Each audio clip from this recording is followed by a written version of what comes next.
Haryana at 9 PM news channel में आप सबका स्वागत है। आइए आपको कराते हैं खबरों। Kedarnath enterprises industrial, commercial and residential construction, building material supplier, ईंट, रोड़ी, crusher, cement, Badarpur, AAC block, सरिया, शटरिंग सामान। कॉन्टैक्ट राजेश डबास 7419555657 9996596120। पुलिस ने जांच के दौरान एक कार से बरामद किए 44.99 लाख रुपए। खरखोदा सैदपुर पुलिस चौकी के पास नाका लगाकर FST टीम द्वारा वाहनों की जांच की जा रही थी। इसी दौरान एक टियागो कार की जांच की गई, जिसमें 44,99,200 रुपये पाए गए। कार में सवार बसोली बागपत निवासी संजीत तोमर व हरिद्वार निवासी ध्रुव ने बताया कि यह पैसे एक फैक्ट्री मालिक के हैं, जो वे दिल्ली के रोहनी से लेकर चले थे और रोहतक देने के लिए जा रहे हैं। इस मामले में कार्रवाई की जा रही है। खरखोदा में इससे पहले भी लाखों रुपए की राशि कैश के रूप में पकड़ी जा चुकी है, जिसे ट्रेजरी में जमा कर दिया गया है। आपको बता दें कि 50,000 से ज़्यादा का कैश लाना व ले जाना सख्त मना है। अब गाड़ियों में लाखों रुपए की राशि कैश के रूप में मिल रही है, जिसे टीम जांच के बाद जब्त कर रही है। टीम द्वारा गाड़ियों की जांच के दौरान की वीडियो भी बनाई जा रही, ताकि मौके पर सबूत बरकरार रहे। हलालपुर गांव में एक महिला को दूसरे परिवार के 3 सदस्यों ने पिटाई कर दी और उसे जान से मारने की धमकी दी है। सुमित्रा ने बताया कि वह अपने प्लॉट में चिनाई का काम देखने के लिए गई थी। इस दौरान गांव की महिला व उसका पुत्र वहां पर आकर उसके साथ गाली गलौज करने लगे और मारपीट शुरू कर दी। जब उसने स्वयं को बचाने के लिए शोर मचाया तो वहां पर आसपास के पड़ोसी इकट्ठा हो गए। इस दौरान वे तीनों उसे व उसके बच्चों को जान से मारने की धमकी देकर वहां से भाग निकले। पुलिस ने मामला दर्ज कर जांच शुरू कर दी है। खरखोदा के निजामपुर माजरा गांव की लड़की प्रिया पुत्री राजेश ने 10वीं की परीक्षा में 98% अंक लेकर गांव का नाम रोशन किया है। प्रिया नज़दीकी गांव भटगांव के OCS पब्लिक स्कूल में 10वीं की कक्षा करती थी। हरियाणा विद्यालय शिक्षा बोर्ड में इनका 98% अंक इन्हें प्राप्त किए हैं।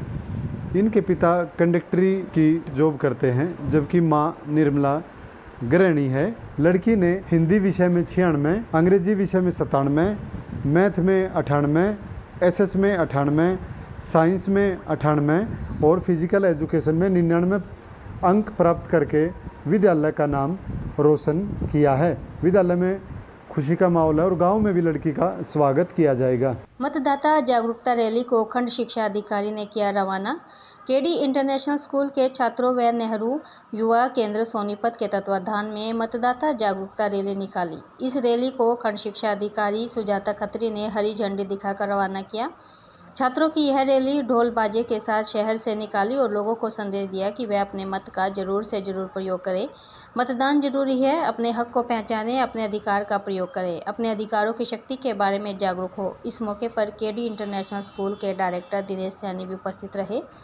इस अवसर पर खंड शिक्षा अधिकारी सुजाता खत्री ने कहा कि जो हमें लोकतांत्रिक वोट का अधिकार मिला है, हमें इसका प्रयोग हर हाल में करना चाहिए, ताकि हम अपनी वोट की ताकत से सरकार बनाने में भागीदारी निभा सके। उन्होंने हर मतदाता से अपील की है कि 25 मई को अपने बूथ पर पहुंचकर मतदान अवश्य करें। पूर्व CM मनोहर लाल खट्टर के OSD वीरेंद्र सिंह चोटीवाला ने कहा कि उन्होंने कभी भी झूठ नहीं बोला और हमेशा समाज में सहयोग के साथ कार्य किया है। गाँव की जमीन अधिग्रहण से बचाने की हो या ग्रामीणों की मांग की हो, उन मांगों के लिए लगातार उन्होंने सार्थक प्रयास किए हैं। उन्होंने कभी भी निजी हित के लिए कोई कार्य नहीं किया।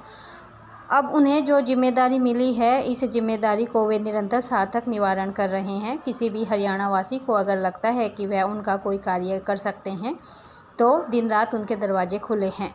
उन्हें बहुत अच्छा लगता है जब वह किसी का निस्वार्थ भाव से कार्य करते हैं। इसी तरह के आगे भी लगातार प्रयास जारी रहेंगे। उन्होंने खरखोदा बार एसोसिएशन आश्वासन दिया है कि जैसे ही आचार संहिता समाप्त होती है, वह दोबारा से फिर से यहाँ आएंगे और जो भी वे मदद कर सकेंगे करेंगे।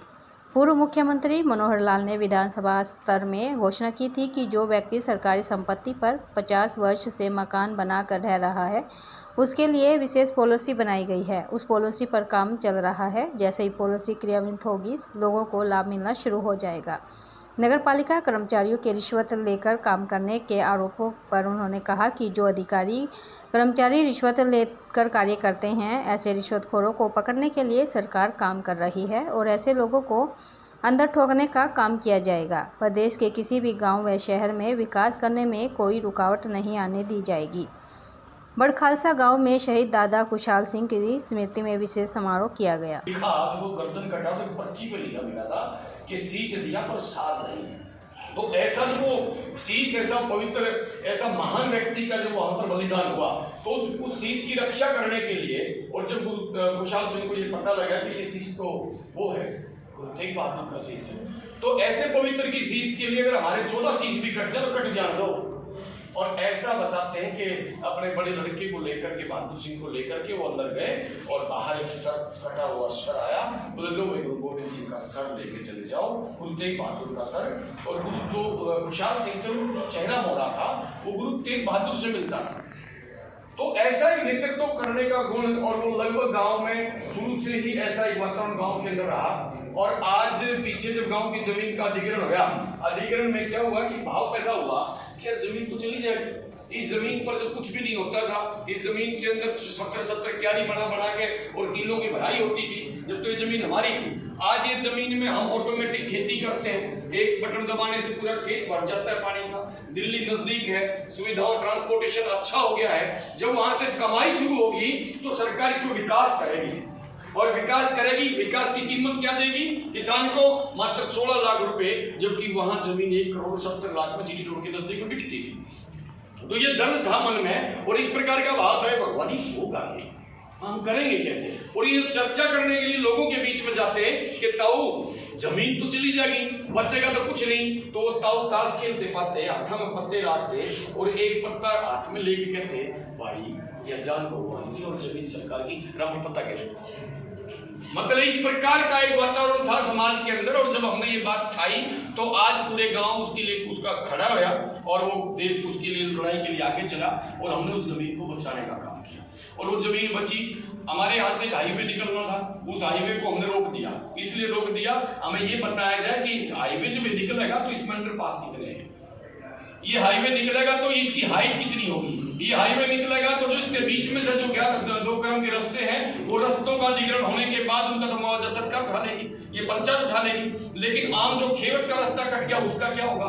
तो ये आज पूरे देश के अंदर आप देखोगे आपका एक बड़ा मुद्दा है। ये आपकी एडवोकेसी के लिए भी बहुत आवश्यक है कि जब भी बड़ा हाईवे कोई निकलता है तो खेवटों के रास्ते कट जाते हैं और वो खेवट बिना रास्तों की रह जाती है। तो ये अपने आप में एक बड़ा मामला था, हमने इसको वहां नहीं चलने दिया। और जब तक ये सारी डिमांड पूरी नहीं होंगी ये हाईवे नहीं निकलेगा। और इसके लिए हम वहां पर लगे और लोगों को जगाने का काम किया। सरकार ने कहा, एक डीसी थे यहाँ पार्टी को बोला भाई फोर्सफुली कार्ड लेंगे, तो मैं फोर्सफुली कार्ड लेकर फोन क्यों कर रहा था, फोर्सफुली कार्ड कर दूंगा। तो जब समाज इकट्ठा होया और जब हजारों की संख्या में लोग वहां पर जुटे तो फिर वो सारा काम हुआ। और उसके पीछे का भाव ये था कि हमने जो कहा, हमने एक बार कहा कि दिवाली नहीं मनाओगे भाई, एक पत्रकार ने लिख दिया कि दिवाली नहीं मनेगी, दैनिक जागरण की कॉलम में फ्रंट पेज पे आ गया, बड़खालसा दिवाली नहीं मनाएगा। तो बड़खालसा दिवाली नहीं मनाएगा, सामने 25-30 साल में बैठे थे, कह दी।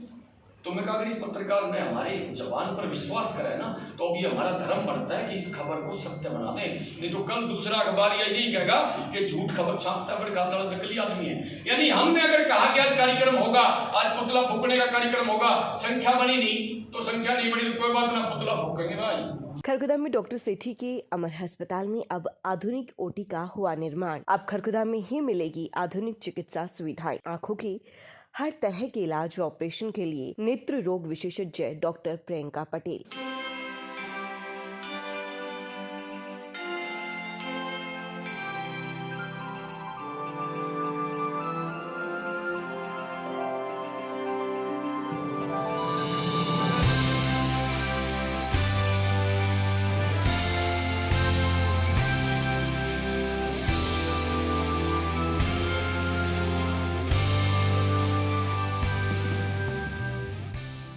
लगातार खबरों से बनी रहने के लिए चैनल को लाइक, सब्सक्राइब और शेयर जरूर करें। धन्यवाद।